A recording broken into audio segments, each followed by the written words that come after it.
Sunset in the Sun City, a beautiful, crisp, late October evening here in El Paso, Texas. Duke Keith along with Heidi Mocha with you as we've got the Battle of I-10 to round out the regular season for both New Mexico State University, the visiting Aggies, and the homestanding UTEP Miners. Very happy you could join us this evening. It is beautiful. Welcome to El Paso. We're in our shirt sleeves and enjoying ourselves. Might have to put on the jackets a little bit later on. But Heidi, this is it's an interesting contest. I know that for New Mexico State and Coach Rob Bartz, for Gibbs Keaton and the UTEP Miners, neither coach's season has gone the way they've wanted it to. But this is an opportunity in the Battle of I-10 to kind of set things right. Yes, whenever the matchup between the Aggies and the Miners comes up in any sport, you know, all bets are off. Whatever has happened in the past, whatever has happened for their season, they're both going to go out there and just leave it on the field. For the visiting Aggies, as we take a look, Valerie Guha has been one of the brighter lights for this Aggies team in a season where they only have one conference win, but they fought every step of the way. Yeah, Val has been quite the veteran leader for the team. I mean, she has helped the team to stay in it and just stay as positive as they can and have a chance at everyone. They did pull off quite a few ties as well, but you know, you always want a few more W's. Absolutely, and for the UTEP Miners, Zeta McDaniels has been a real bright spot. The freshman has put her foot on the game, and I would imagine has earned a starting spot pretty much as long as she stays at UTEP, that's for sure. Had the diving header Yes. on the road here for the UTEP Miners. Miners, no conference wins this season, but this is one way to start off a heck of a game that wound up being a tie at Western Kentucky. Beautiful diving header in from the left side, and so much of the good that has come from the midfield for UTEP has run through her. Yeah, and that is great to have a freshman leading in the midfield and have a memorable chance at scoring for the team. I mean, that looks to the future for the Miners, and she is also second in shots and shots on goal and fourth in points for the Miners team. As we take a look at the series history between these two squads, UTEP has been a little more solid a program over the years, but under Rob Bartz, things have changed a little bit, although it was a 2-2 draw on Halloween night last year. Yes, absolutely. But again, like I said, all bets are off when it's Aggies versus Miners, so we're looking for a good one tonight. It is the Battle of I-10 from El Paso, Texas. It's coming up right here on ESPN Plus next.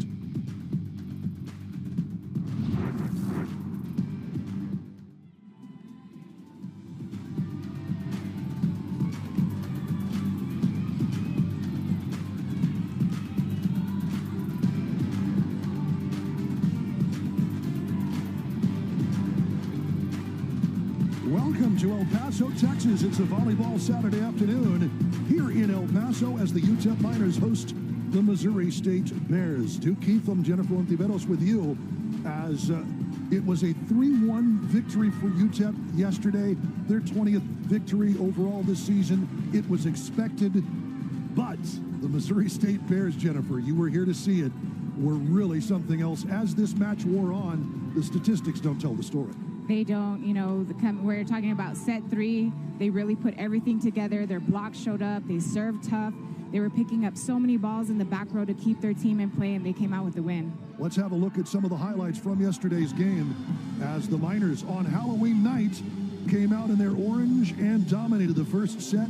It was all UTEP in set 1. That was working a treat. Kohler to Washington quite a bit, and the Miners block as well. Danica Washington leading everybody with 6 blocks on the evening, and the Miners really got it done everywhere they looked. But as this wore on, Fukasekita with an ace, the Missouri State Bears started to wake up, and according to Steve McRoberts, the head coach, it was just a matter of them getting used to the pace of the game. Yeah, the previous 2 matches, they played teams who had a little bit of a slower offense, and UTEP has one of the fastest offenses in the nation. So it took them a little bit to catch up on their block and defensively, but they absolutely crushed it in that set 3. Rylan Finley, Lexi Weinberg pacing the Kohler, it's out assisted for UTEP. Pustakia gets it to go. Beautiful touch by Pustakia, and it's so appropriate. The senior from Serbia ends things for UTEP. Great touch. That's a tight ball. Oh, okay. Now it's match point. See, that was the clerical error. They gave UTEP a point when they should not have had one. So my apologies to you the viewer. We thought it was done. This is Pustakia. Down the line, it's in. Okay, now it's over. What a better way to end it. Goodness gracious. Wow. Sana Pustakia with her 4th ace, her 7th of the weekend. Match and it's 25-18. Match high for her now. Goodness. 4 service aces. The senior shuts the door. Torrance Lovesey, 19 kills. Danica Washington, 14. Sana Pustakia with 10 and 4 aces to go along with it. Ryland Finley in double figures for the Bears with 13. We've had a weekend. It's a fun weekend. I mean, this is the kind of volleyball that I love to watch. We see some of the highlights from the match today. And it was an effort all the way around.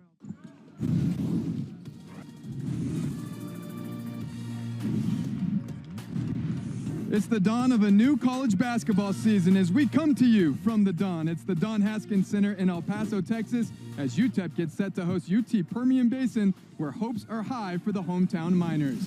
Andy Morgan alongside the coach Bobby Braswell. And coach, every time you have a new college basketball season, at least this day and age of college basketball, you also get a new roster, and that could not be more so the case than for both of these programs tonight. For UT Permian Basin, though, they're going to be relying on one of their returners to kind of establish the culture that they have in their program, and that's Bryson Burns. Yeah, it's going to be important. They've got 2 brand new players to their program, and a coach is going to be really dependent on Bryson to carry these guys, and he's a guy that can do it. He plays really hard. He plays hard on the defensive end and the offensive end of the floor, but he's going to have to really step up for Coach Tola tonight. Burns is their leading scorer, who's a returner, and then as for UTEP, it was a roster overhaul for UTEP for the most part, and head coach Joe Golding. There's a few familiar faces, but mostly a fresh group here. And coach, from what you and I have been able to pick up, this guy right here, Jamal West Jr., he's going to be the guy. One of the coaches described him, and this may go back too far for some people, as a Kenneth Fareed. He's a 6'6" guy who plays on both ends of the floor. He's a tough inside guy, but he can step away and knock down a 15 to 18-footer as well. And we're told as he goes, this team will go. So it'll be important to see how he steps out and how he plays tonight. The Nicholls State transfer. Let's get some keys to the game for Coach, not only a UTEP win, but a comfortable UTEP win. What do they have to do? Well, they've got to establish who they are. They've got to establish their identity. And again, if you know Coach Golding, you know. Don Haskins Center, UTEP 98, UT Permian Basin at 56. For Bobby Braswell, I'm Andy Morgan, and all of our crew here on ESPN Plus. Reminding you that all games aired on the ESPN family of networks are available live and archived on the ESPN app. This has been a presentation of ESPN.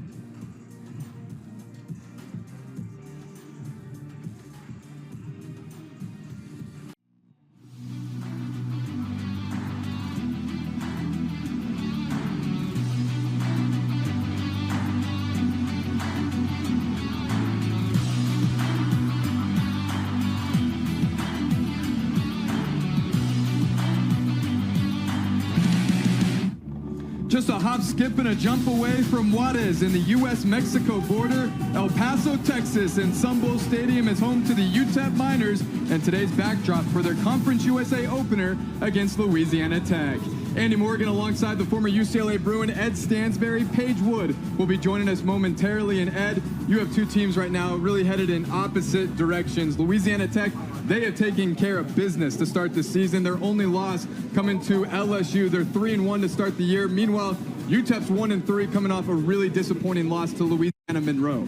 Andy, head coach Scotty Walden and the UTEP Miners are still trying to find their rhythm. They have playmakers across the board, but it really starts with the former five-star quarterback Malachi Nelson. If he protects the football and keeps his fast tempo offense on schedule, UTEP has a shot to bounce back here at home. Malachi Nelson currently ranking second in Conference USA, already over 1,000 yards passing on the season. Meanwhile, La Tech is in their fourth year under Sonny Cumbie, and the Bulldogs, they went back to a bowl game last season, and they're already halfway to 6 wins this season, Ed. Andy, Louisiana Tech is rolling right now. The Bulldogs have built their identity on physical, hard-nosed defense, and when that unit sets the table, quarterback Blake Baker is there to cash in. He's 6'5", 220 pounds. He gives his team confidence. He can throw it, he can run it, and that balance put Louisiana Tech in the Conference USA title conversation. Haven't seen at all tonight by this UTEP offense. And that hit actually came against Louisiana Tech in a game in Ruston. Here's the touchdown toss as Davis able to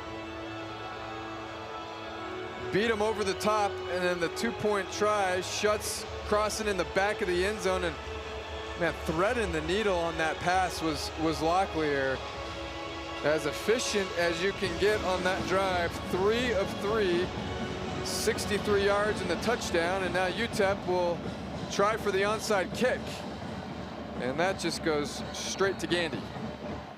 About as easy as a recovery as you can get there if you're Devin Gandy, and La Tech will get the football back.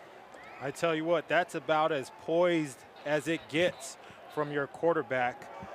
Scotty Walden certainly will be proud of that quarterback play. 3 for 3. Bulldogs, and that is how this one came to an end. So for Ed Stansberry and Paige Wood, I'm Andy Morgan saying so long from Sun Bowl Stadium, where our final score, the Louisiana Tech Bulldogs 30, the UTEP Miners 11. All games airing on the ESPN networks are streaming live and archived on the ESPN app. This has been a presentation of ESPN.